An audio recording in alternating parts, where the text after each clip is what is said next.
Sai academy of engineers में आप सबका स्वागत। पावर इलेक्ट्रॉनिक सीरीज में आज लेक्चर नंबर 20 है और आज का हमारा टॉपिक है पावर मॉसफेट का construction as well as working. बच्चों, पिछले वीडियो में हमने पावर मॉसफेट के different properties as well as इसके सिंबॉलिक रिप्रेजेंटेशन के बारे में बात किया था। तो आइए हम पावर मॉसफेट के कंस्ट्रक्शन के बारे में बात करते हैं। बच्चों, पावर मॉसफेट के कंस्ट्रक्शन को डिटेल में समझने से पहले हम आपके साथ यहाँ ये डिस्कस करना चाहते हैं कि पावर मॉसफेट या नॉर्मल कन्वेंशनल मॉसफेट के अंदर कितने टर्मिनल और उनके लेयर कैसे बनाते हैं। तो ऐसे नॉर्मली तो 3 ही टर्मिनल होते हैं और वो तीनों टर्मिनल का नाम है S stands for source, D stands for drain और G स्टैंड्स फॉर गेट। बच्चों, मैं एक बार फिर से रिपीट कर देता हूँ। S जो है वो सोर्स को रिप्रेजेंट करता है, D जो है वो ड्रेन को रिप्रेजेंट करता है और जो G टर्मिनल है दैट इज कॉल्ड गेट। बच्चों, एक चौथा टर्मिनल में जो यहाँ रिप्रेजेंट करना चाहता हूँ ये मॉसफेट का बॉडी है और इसलिए B स्टैंड्स फॉर यहाँ पे बॉडी होगा। अब आइए इसी डायग्राम को, इसी 3D व्यू को हम एक सिंप्लीफाइड डायग्राम में यहाँ समझने की कोशिश करते हैं कि जैसे मैंने इस सिंप्लीफाइड डायग्राम के फॉर्म में देखा तो यहाँ मैंने n प्लस रीजन लिया जो कि हाईली डॉप्ड है एज कम्पेयर टू n, फिर उसके बाद p रीजन है, फिर उसके बाद n और n प्लस रीजन है। तो जो n प्लस रीजन है ये हाईली डॉप्ड है। एक n प्लस रीजन से हमारा सोर्स कनेक्टेड है जिसको हमने ऐसे रिप्रेजेंट किया। आउटर n प्लस रीजन से मेरा ड्रेन कनेक्टेड है जिसको मैं D से रिप्रेजेंट किया। प्लस यहाँ जो गेट लेयर है जिसके अंदर हमने सिलिकॉन डाइऑक्साइड यानी इंसुलेटिंग मटेरियल लगाया हुआ है क्योंकि इंसुलेटेड गेट कहलाता है और इससे गेट का लेयर हमारा कनेक्टेड है। यह सोर्स और ड्रेन के साथ मेरा गेट का कोई कनेक्शन नहीं है क्योंकि बीच में इंसुलेटिंग मटेरियल है। प्लस जो n प्लस के ऊपर जो n रीजन है, n माइनस रीजन है बच्चों, इस रीजन को हम बोलते हैं ड्रिफ्ट रीजन। हमेशा याद रखिएगा ये जो n माइनस रीजन है, n रीजन है, इसको हम बोलते हैं ड्रिफ्ट रीजन और ये जो p है इसको हम बोलते हैं बॉडी रीजन। तो आइए बच्चे इसी बेसिक कंस्ट्रक्शन के हिसाब से हम थोड़ा सा और डिटेलिंग में देखते हैं कि जब हम एक मॉसफेट को पावर मॉसफेट में कन्वर्ट करते हैं तो फिर क्या क्या चेंजेस करते हैं। जैसे मैंने यहाँ पे n चैनल का मॉसफेट एक लिया हुआ है। तो देखिए बच्चों, हमारे मॉसफेट के बाद 3 टर्मिनल हैं, जैसे सोर्स है, दूसरा टर्मिनल ड्रेन है और तीसरा टर्मिनल गेट है जो मैंने इस तरीके से कनेक्ट किया। अब इस कनेक्शन में बच्चों आप देखेंगे मेरे पास लेयर है। जैसे पहला जो लेयर था वो n plus highly doped layer था, फिर उसके बाद p लेयर है, फिर n माइनस और n प्लस रीजन है जहाँ पे n माइनस रीजन को हम बच्चों ड्रिफ्ट रीजन बोलते हैं जो अभी मैंने आपको समझाया, और ये जो n प्लस ये सबस्ट्रेट है। सिमिलरली बच्चों, ये जो पूरी मेरे मॉसफेट की है ये बॉडी जो बनी है वो मेटल की बॉडी है, तो ये मेटल लेयर को मैं यहाँ रिप्रेजेंट कर रहा हूँ। अब सबसे इम्पोर्टेंट चीज़ जो आपको समझना है वो ये है कि आपका जो गेट टर्मिनल है वो आपके मेटल, आपकी सोर्स ड्रेन से यानी आपके मॉसफेट के बॉडी से डायरेक्ट टच में नहीं है। इसके बीच में इंसुलेटिंग मटेरियल लगा है जो हमने पिछले स्लाइड में देखा था, सिलिकॉन डाइऑक्साइड का, जिसकी वजह से इसको इंसुलेटेड गेट बोलते हैं। तो यहाँ आप देख रहे हैं मैंने सोर्स को और ड्रेन को बाइसिंग किया हुआ है और बाइसिंग में मैंने सोर्स को बैटरी के नेगेटिव टर्मिनल और ड्रेन को बैटरी के पॉजिटिव टर्मिनल से कनेक्ट किया है। अब बच्चों, यहाँ पे हम सबसे पहले इलेक्ट्रॉन सर्किट की बात करेंगे कि इलेक्ट्रॉन कैसे बनता है। तो आप यहाँ पे देख पा रहे होंगे कि मेरे पास जो सोर्स टर्मिनल है, सोर्स से इलेक्ट्रॉन कहाँ आएगा, ड्रेन की तरफ, और इलेक्ट्रॉन के कंडक्शन के जस्ट अपोजिट होगा करंट का कंडक्शन।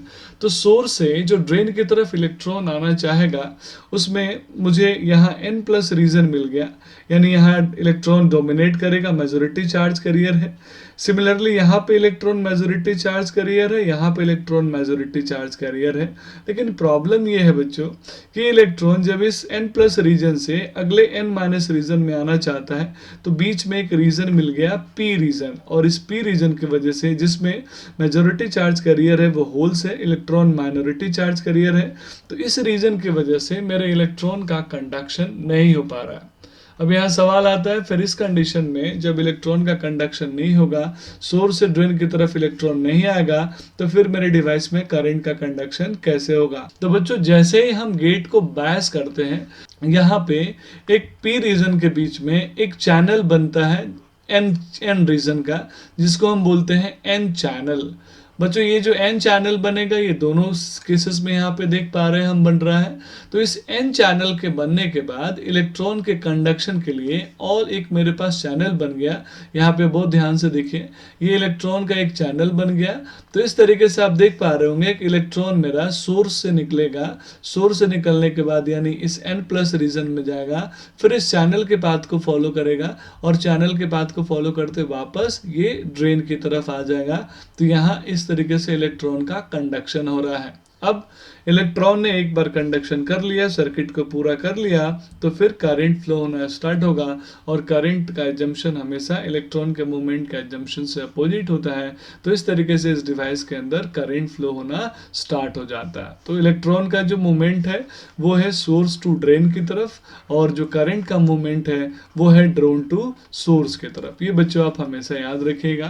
तो मुझे उम्मीद है आपने यहाँ समझ लिया होगा कि कैसे इस p रीजन की वजह से मेरा स्टार्टिंग में इलेक्ट्रॉन का पाथ नहीं बन पा रहा था, सर्किट पूरा नहीं हो पा रहा था, चार्ज कैरियर का पाथ नहीं बन पा रहा था। तो जैसे ही हमने इस गेट टर्मिनल को बायसिंग किया तो इसमें जो सिलिकॉन डाइऑक्साइड का जो लेयर है उसकी वजह से यहाँ पे एक चैनल बन गया और इसी चैनल की वजह से इलेक्ट्रॉन का सर्किट कंप्लीट हो गया। और जैसे इलेक्ट्रॉन का सर्किट कंप्लीट हुआ करंट कंडक्शन स्टार्ट हो जाएगा। अब हम बच्चों यहाँ पे एक नए कंसेप्ट के बारे में समझेंगे, वो कंसेप्ट है body diode. Normally student body diode के कंसेप्ट को नहीं समझते कि मॉसफेट के अंदर बॉडी डायोड कैसे डेवलप होता है। तो आइए यहाँ बॉडी डायोड के कंसेप्ट को हम समझते हैं। यहाँ आप एक मॉसफेट का एक बहुत प्यारा सा डायग्राम देख रहे हैं, जहाँ पे मेरे पास सोर्स के टर्मिनल है, मेरे पास गेट टर्मिनल है, और गेट टर्मिनल हमारी बॉडी से सिलिकॉन डाइऑक्साइड यानी इंसुलेटिंग मटेरियल के थ्रू कनेक्टेड है। सिमिलरली बच्चों यहाँ पे ड्रेन का टर्मिनल है। जो सबसे बॉटम लेयर है वो है n+ सबस्ट्रेट लेयर, फिर उसके बाद n- लेयर, फिर हमारा p बॉडी रीजन है, ये दोनों का p बॉडी रीजन, और फिर n+ रीजन है। कंडक्शन आपने समझ लिया होगा, जब हम गेट को एनर्जाइज करते हैं तो कैसे चैनल बनता है और इलेक्ट्रॉन का मूवमेंट स्टार्ट होता है। अब यहाँ हम बॉडी डायोड के कंसेप्ट को समझेंगे, तो अब बहुत ध्यान दीजिएगा। यहाँ पे ऐसा कुछ प्रतीत होता है कि एक n+ और p के बीच में एक डायोड का फॉर्मेशन हो रहा है। तो n+ p के बीच में डायोड का फॉर्मेशन कुछ ऐसा होगा। दूसरा जो लेयर होगा बच्चों वो p और n के बीच में, यानी p और इस n- n+ के बीच में एक डायोड का फॉर्मेशन हो रहा है, और वो जो डायोड का फॉर्मेशन होगा वो कुछ इस प्रकार होगा। तो यहाँ पे अगर मॉसफेट के इंटरनल स्ट्रक्चर को देखें तो हमें यहाँ 2 डायोड दिखता है जो कि एक दूसरे से अपोजिट डायरेक्शन में कनेक्टेड है, और यहीं से कंसेप्ट स्टार्ट होता है बॉडी डायोड का। तो बॉडी डायोड क्या है? बॉडी डायोड, इस डायोड के अंदर एक डेवलप इंटरनल फेनोमेनन है जो कि इस p रीजन और n रीजन के बीच में डेवलप होता है। इसीलिए कभी कभी जब हम डायग्राम को रिप्रेजेंट करते हैं, मॉसफेट के सिंबॉलिक डायग्राम को रिप्रेजेंट करते हैं, तो वहाँ हम बॉडी डायोड का चर्चा करते हैं। क्या आप बार बार इंटरव्यू में रिजेक्ट होते हैं? क्या आज भी रिज्यूम बनाना आपके लिए सरदर्द है? बेटा तुमसे ना होगा। क्या HR इंटरव्यू आपको डराता है? क्या आप आज भी इंटरव्यू के क्वेश्चंस का सही आंसर नहीं दे पाए? अरे हाँ भाई हाँ। तो परेशान मत होइए, आपके लिए मैं एक जादू की छड़ी लेकर आया हूँ जो आपके जीवन को बदल देगी और आज से असफलता आपसे कोसों दूर होगी। और वो जादू की छड़ी है engineering interview insights, the ultimate guide to technical and HR questions and answer. सही सुना आपने, ये बुक आपको एक अलग ही दुनिया में लेकर जाएगी। इस बुक से पढ़ने के बाद आपका कॉन्फिडेंस लेवल अलग होगा। इसमें सब कुछ है, टेक्निकल क्वेश्चंस का जवाब, HR इंटरव्यू के सही तरीके और रिज्यूम बनाने का आसान राज। This book is available on Flipkart and Amazon। Check link in description box. तो बच्चों आज का वीडियो यहीं खत्म करते हैं। अगर आपको वीडियो पसंद आया तो आप जरूर लाइक करना, और अगर आप नए हो तो चैनल को सब्सक्राइब भी करना। चलो मिलते हैं अगले वीडियो में, तब तक एंजॉय करो। जय हिंद, जय भारत।